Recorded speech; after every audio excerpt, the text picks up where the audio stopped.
Within the United States, we have determined that up to 88% of adults are considered metabolically unhealthy, or as this study quoted, they found that there was an alarmingly low level of metabolic health, even in people who are normal weight, as much as we want to rely on body weight to try to give us an indication of where we are at metabolically. As bad as the problem is here, it is substantially worse in Asia, substantially worse in the Middle East. In fact, the most diabetic countries, type 2 diabetic countries on the planet are all in the Middle East. And through the Pacific Islands, Southeast Asia, where I did my postdoctoral fellowship, why is a country like Singapore trying to recruit metabolically minded scientists? Because it's even worse. They have higher levels of type 2 diabetes per capita than we do. But what is metabolic health? There are myriad ways we could define this. I submit that one of the simplest, and indeed there's a consensus around this, ways to define it is based on the metabolic syndrome. You've likely heard of the term metabolic syndrome. It has such a lovely ring to it. And so that term has been adopted and embraced. And it is simply the reflection of this cluster of complications that tend to come together to some degree or another. Someone has too much central obesity, so their waist circumference is a little too big, or their blood pressure is too high, or their blood glucose levels are too high, or their blood triglycerides are too high, or their HDL cholesterol is too low. This, to varying degrees, 3 of the 5, depending on who you're asking, would constitute someone being diagnosed with the metabolic syndrome. Once upon a time, another name for the metabolic syndrome was the insulin resistance syndrome. That was one of its first terms, but that's not quite as lovely sounding. Doesn't attract as much attention, so the name was changed. Now, insulin resistance has a far greater relevance than just these disorders that tend to come together. In fact, virtually every chronic disease is in some way either directly caused by insulin resistance or exacerbated by insulin resistance, including the big killers like heart disease, diabetes, certain forms of cancer, or the most common liver problem, fatty liver disease, infertility. Where the most common forms of infertility in men and women, erectile dysfunction and polycystic ovary syndrome respectively, share this common metabolic core, where insulin resistance is likely either directly causing it or making the problem worse. And then even some that are perhaps among the scariest, like Alzheimer's disease, or painful like migraines, once again have in common with every other problem here, insulin resistance as a root issue. Now, I'm not suggesting that insulin resistance is the only cause of these problems. Please don't misunderstand me. Each of these undoubtedly have distinct, unrelated, noxious stimuli. In other words, an individual cause for that problem that is not shared with any of the others. But the fact that they all do have one thing in common does suggest that as much as we're trying to shoot multiple targets to address all of these diseases, we should at least be spending some of our ammo on the common target that should be the biggest if we're looking at it correctly. In order to understand insulin resistance, let's start at the level of a cell within the body. Now, this could be literally any cell in the body because literally every cell in the body has insulin receptors. Now, I'm a college professor, so I know how kids use the word literal these days. And when I say literally, I'm not using it too liberally. I mean, indeed, every single cell of the body has an insulin receptor, from brain cells to bone cells, lung cells to liver cells, and everyone in between. So insulin will be flowing through our bloodstream, and it will come and knock on the door of a receptor, on one of the receptors on that cell. And a receptor is like a door that is specifically designed for whatever the hormone may be, in this case insulin. So there's an insulin receptor, insulin will come and knock on the door. Now, because every cell has an insulin receptor, what insulin does can vary tremendously. So just to accommodate every cell, I will just say that insulin elicits an action, whatever it may be, and it will differ based on the cell. Insulin's most famous action is to control blood glucose or blood sugar levels. Now, I'm being very deliberate with my language. Not its most important, because insulin does a number of fantastically important things that are more important than controlling blood sugar levels. That is the most famous effect.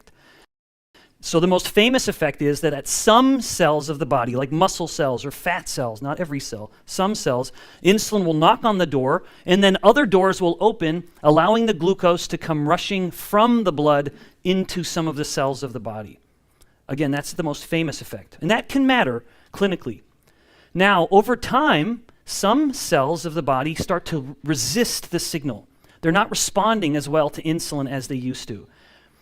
That is the insulin resistance part of this definition, although it's not complete yet. But as a result of this, it's no surprise that the most famous effect isn't working very well anymore. And whereas a little bit of insulin was sufficient to keep blood sugar levels at a normal level, now that some cells aren't responding as well to the insulin, the blood sugar levels start to go up eventually. And this becomes, of course, a very obvious clinical sign of the problem, albeit late, as I'll come back to in a moment. Now, at the same time, if this given amount of insulin is insufficient to elicit the action that the cell is wanting, that the body is wanting to maintain normal function or homeostasis, as we would say in the realm of physiology, if that amount of insulin is insufficient, well, then the body can make more insulin. And what was once one polite molecule of insulin knocking on the door becomes an angry mob pounding on the cell, all in an effort to try to take what is now a diminished action and restore it to the robust action that the body is looking for. All right. Now, in the midst of this definition, I have actually discussed two aspects. So insulin resistance is a coin with two sides. One side of the coin is the obvious phenomenon where some cells aren't responding to the hormone insulin as well as they used to. That's the obvious part of what we call insulin resistance. But there's a less obvious but equally relevant part of this as we flip the coin over, and that is if we move out of the level of the cell and encompass the entire organism, the body, now we determine that blood insulin levels are significantly higher. So this is essential. There is no such thing as insulin resistance without hyperinsulinemia, or in other words, elevated blood insulin. These two things will always come together in every instance of insulin resistance. Now, the paradigm that I've presented actually has planted this directionality in your minds, which is that insulin resistance is leading to the hyperinsulinemia. That is not wrong, but it's not complete. We're going to come right back to this paradigm in just a few minutes. All right, now let's shift the paradigm even more oddly and look at an individual over time who is slowly experiencing an increase in his or her blood glucose levels. And they're becoming ever more and more diabetic. Type 2 diabetes is a disease defined by the glucose. That is the clinical diagnostic. It is purely based on blood glucose levels. Interestingly, it is purely a problem of insulin resistance, as I'll show you. Now, this is what the glucose looks like.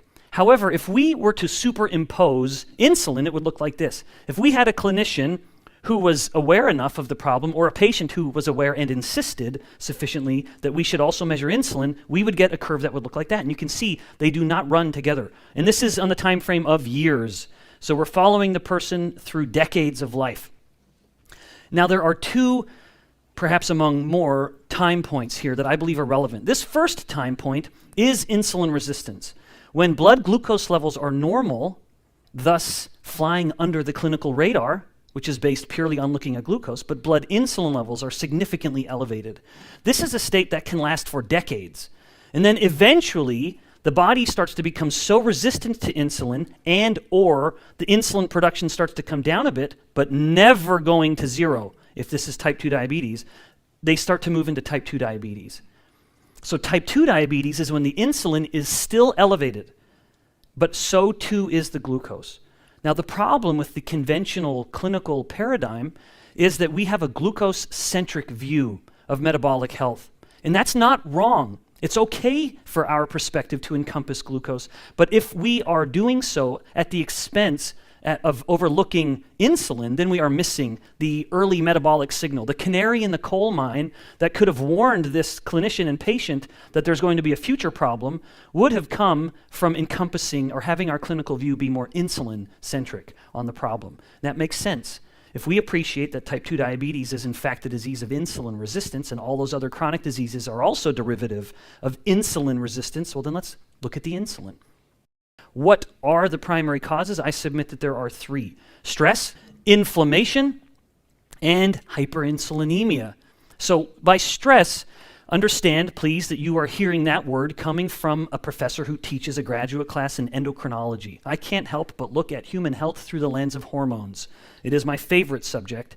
And so I define stress, I look at stress as an endocrine phenomenon or a hormone-based phenomenon. And these are two hormones that you're probably very familiar with. You're all very familiar with cortisol. It is a widely accepted villain, not entirely fair, but that's how it's viewed. And then epinephrine, sometimes known as adrenaline, which you perhaps are more familiar with. These hormones actually have practically nothing in common.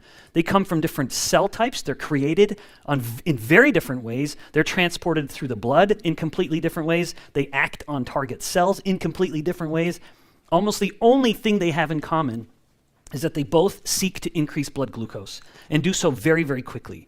So if cortisol goes up, blood glucose will follow very quickly. If epinephrine goes up, glucose will go up as well, even more quickly than with cortisol. That is the one thing they have in common. But you can see that begins to put them at odds with insulin, who is now struggling and working harder and harder to push glucose down. And so the more these stress hormones are eliciting an upward pressure on the blood sugar, the harder insulin has to work to push it back down. Thus, we have a state of insulin resistance. Now, what about inflammation?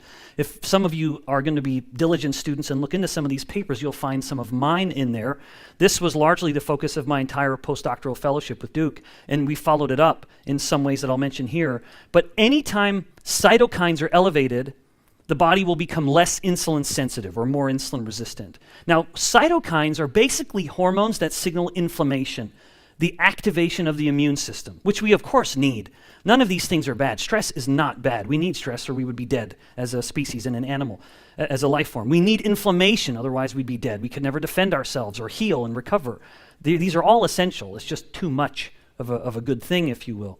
And in the case of cytokines, these inflammatory kind of signaling hormones, this doesn't just happen when the body is sick, although it matters.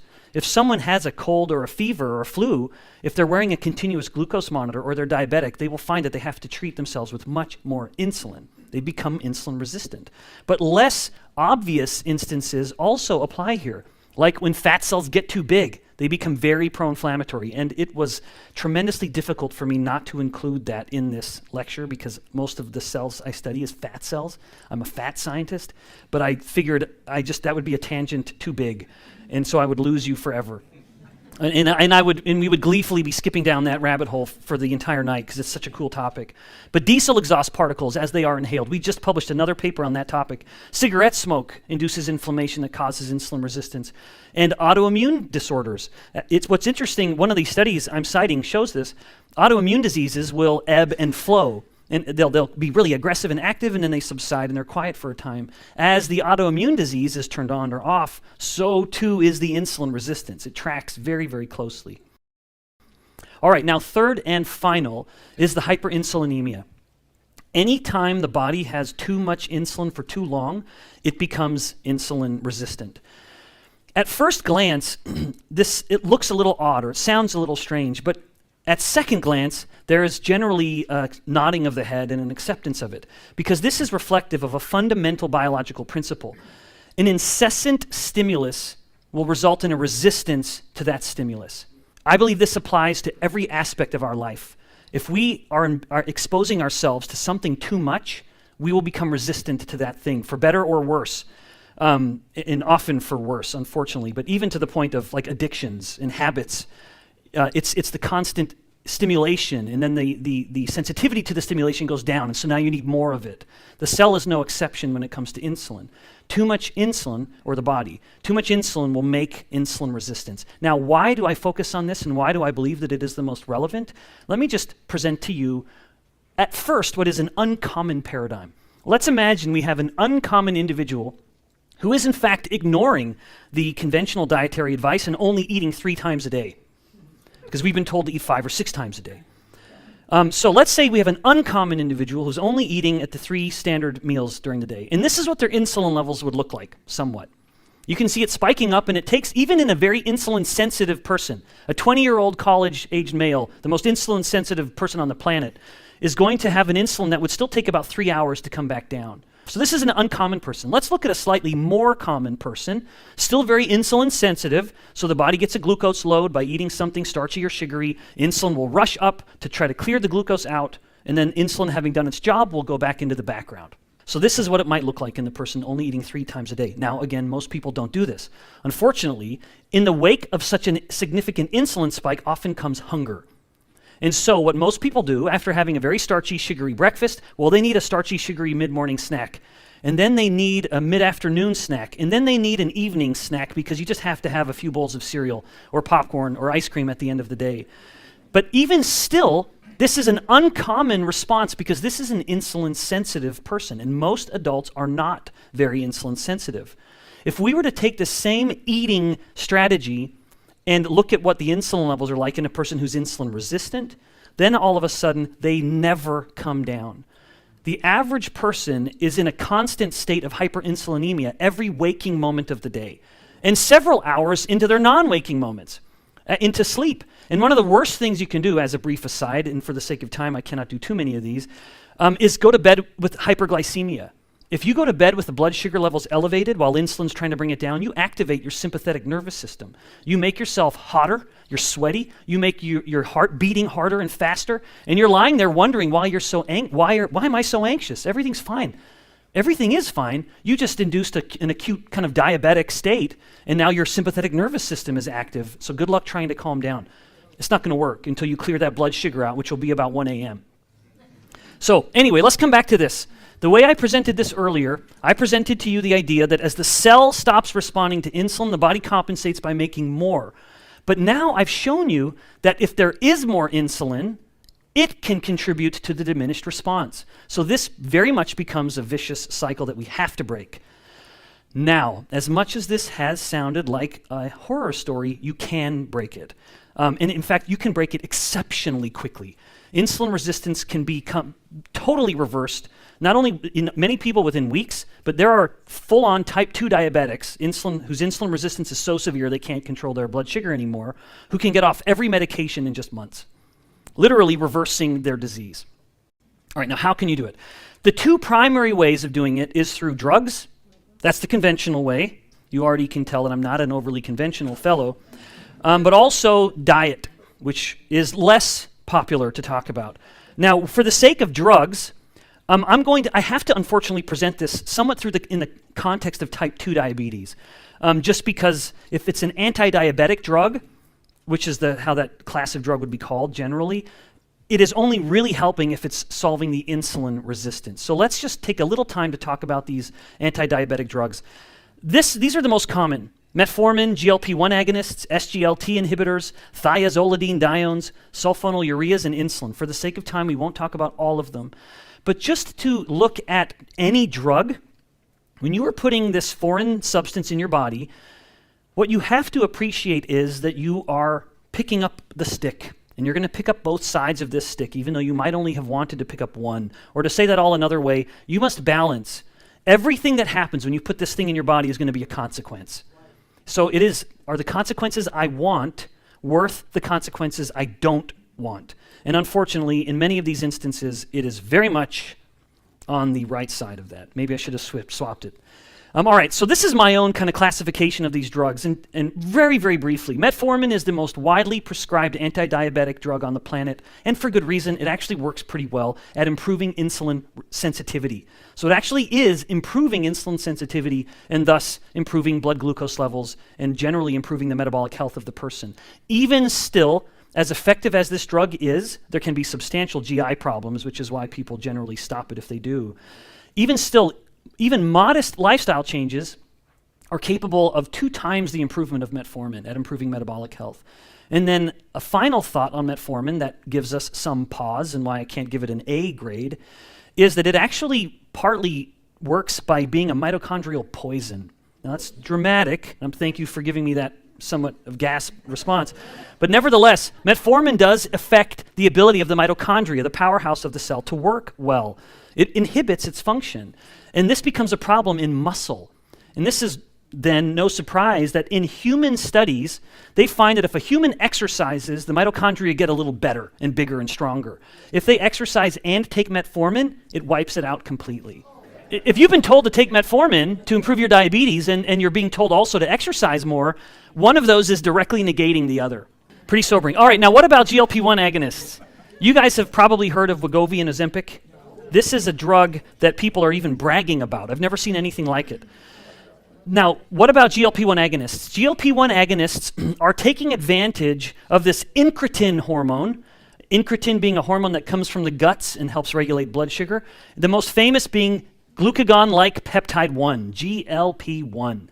Again, this is the most famous class of drug on the planet at the moment. It is ridiculous how popular these have become. Now, at the lower dose of the GLP-1 agonists, which is the drug Ozempic, at the lower dose, although even that dose has moved up a bit over time, the main mechanism of action is that it lowered the level of a hormone called glucagon. And glucagon is insulin's opposite.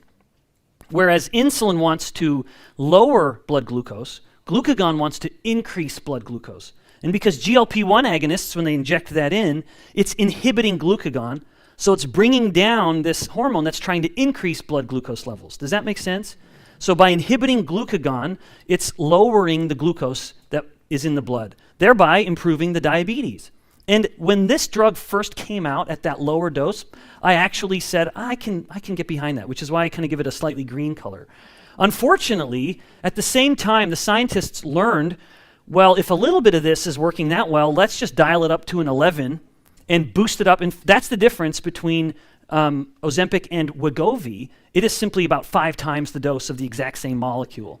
What happens at that dose is that not only do you still get the inhibition of glucagon, which can lower the blood glucose, but now you begin to really slow the movement of food through the stomach and intestines. That's a process called peristalsis. It's the natural contraction. We're not doing it on purpose. It's what's called smooth muscle. The intestines are just slowly moving stuff through themselves, all to be eventually evacuated from the body. What happens then at this level is that they basically stop moving. So if you eat something in we've all been eating a little bit, the food is going to stay there in our stomach, churning around and digesting for about 3 to 4 hours. Normally, when people are on these high levels of GLP-1 agonists, it can stay up for 24 or 30 hours. And so people will find that they actually have this putrid burping and breath because the food is literally festering in their stomach. Isn't that delightful? All right, and so hunger goes down and they lose weight. This last class of drug I want to talk about before we get into diet is very relevant. Sulfonylureas are a class of drug that will stimulate the pancreas to just start making more insulin. And so it's saying, hey, pancreas, I already know you're making a lot of insulin, but I just want more because we just need more insulin in order to push down that glucose. And then, of course, in some instances of insulin resistance, when it gets to the point of type 2 diabetes, they are also just prescribed exogenous insulin. A type 2 diabetic will be given insulin injections in order to control their blood sugar levels. I hope that you're already beginning to see the problem with this view. Now that you have embraced an insulin-centric view, you can start to see how catastrophic that really is. Now remember, the conventional clinical paradigm is glucose-centric. And so the conventional clinician is looking at this and thinking, well, the only thing here that matters is the glucose. They may not even know what the insulin levels are, because it's such an afterthought. It's not even an afterthought. It is not a thought. It doesn't enter into the conversation. So if your view is only we need to do whatever we can to lower the glucose, even if it means increasing the insulin, well then who cares? Until you actually start looking at the clinical outcomes as published, where you end up coming to statements like this, a direct quote, there is no significant evidence of long-term efficacy of insulin on any clinical outcome in type 2 diabetes. In fact, it gets even worse. But what do you think? If you take this person and you start pushing up their insulin, what will happen to their insulin resistance? It will indeed go up. It increases insulin resistance. These are some more direct quotes from these studies. Long-term insulin therapy increases insulin resistance, or intensive insulin therapy increases insulin resistance. Again, direct quotes from these studies. Now, I've also suggested to you that insulin resistance is fundamental to most chronic diseases. So if we're making the body more insulin resistant, you shouldn't be very surprised to find that once insulin therapy starts, patients will get fatter, they will have an increased risk of cancer, death, and an increased risk of cardiovascular death. So just as a funny sort of example, I can say funny because this one's just the body fat. There's nothing funny about the next ones. But here, this is a study in type 2 diabetics. And from the moment they start insulin therapy up till 6 months, the insulin dose increases over these 6 months. No surprise, right? Too much insulin increases insulin resistance. Body weight, for reasons I don't have time to get into, also goes up. Any person who has made you believe that body fat or obesity is purely a result of calories in versus calories out is silly and deserves to be laughed at. This is an alternative view of human obesity, is that it is just as much an endocrine or hormone phenomenon as it is a caloric phenomenon. The cells of the body need to be told what to do with the energy they have. just as a very brief tangent, and I told myself I wouldn't do any, and now I think I'm on my third. I grow fat cells in my laboratory, in my little petri dishes. One of the ironies of cell culture work is that it is super easy to grow muscle cells and it is super hard to grow fat cells. Isn't that ironic? We only wish it were like that in the body. So we have fat cells growing on the bottom of a little petri dish, and they are swimming in a little bath of calories. Lots of fats, lots of glucose. They are loving life, and they are skinny little teeny cells. Even though there's tons of calories there, why aren't you taking those calories in, you silly fat cells? Because they don't know what to do with the energy yet. A cell isn't some rational little being. It needs to be told what to do, like a naughty little kid. And I'm up to my eyeballs in that at home. So what tells the fat cell what to do with that energy? Insulin. The moment we spike insulin into that culture and we come back 24 hours later, now they're big and juicy. Put a little more in, 24 hours later, they're bigger still. One of the reasons why a type 1 diabetic kid gets scrawnier and scrawnier, even though their appetite keeps going up and up, is that it is literally impossible for the body of any animal to store fat unless insulin's elevated. In contrast, if insulin is down, it is impossible to keep that fat.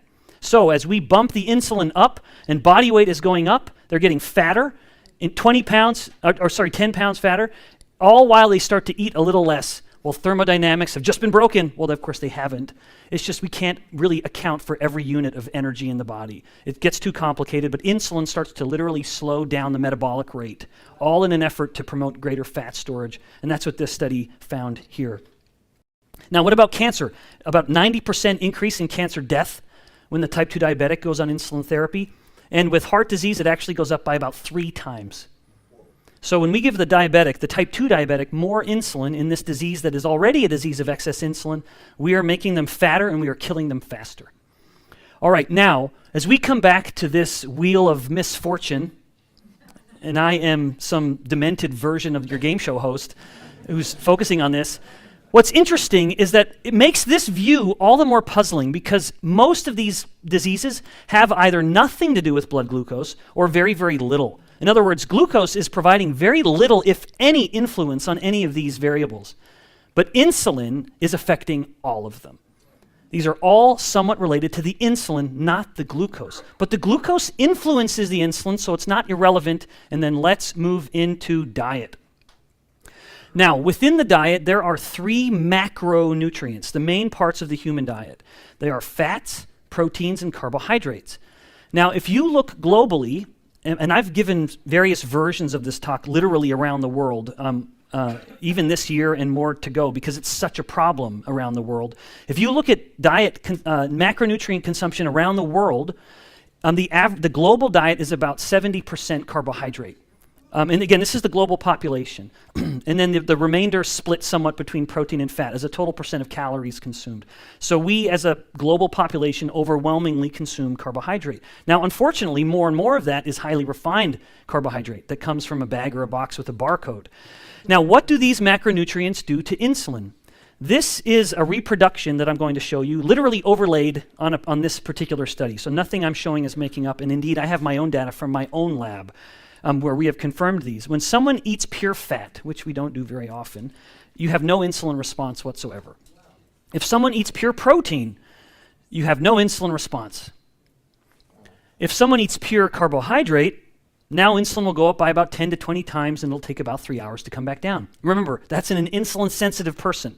If this is an insulin-resistant person, it would have come up and still been going until about 5 or so hours. And depending on the amount of glucose consumed of carbohydrate, it can be elevated for up to 14 hours.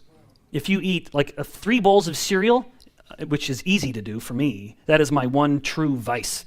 But if I were to eat 3 big bowls, it will take my insulin 10 hours plus or more to come back down.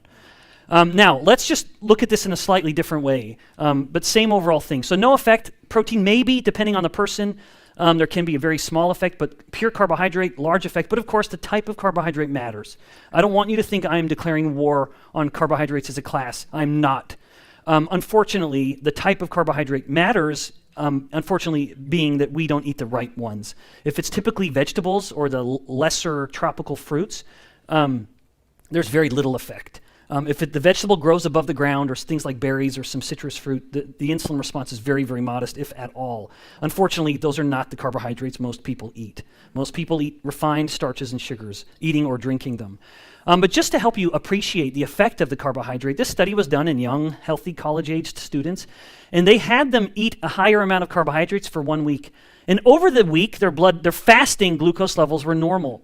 So the fasting glucose levels weren't changing over this week. And I'm emphasizing fasted. So even in their fasted state, like they fast all night and they come in for a blood draw. If you look at the insulin levels, over just 7 days at a fasted state, they went up by 2.5 times.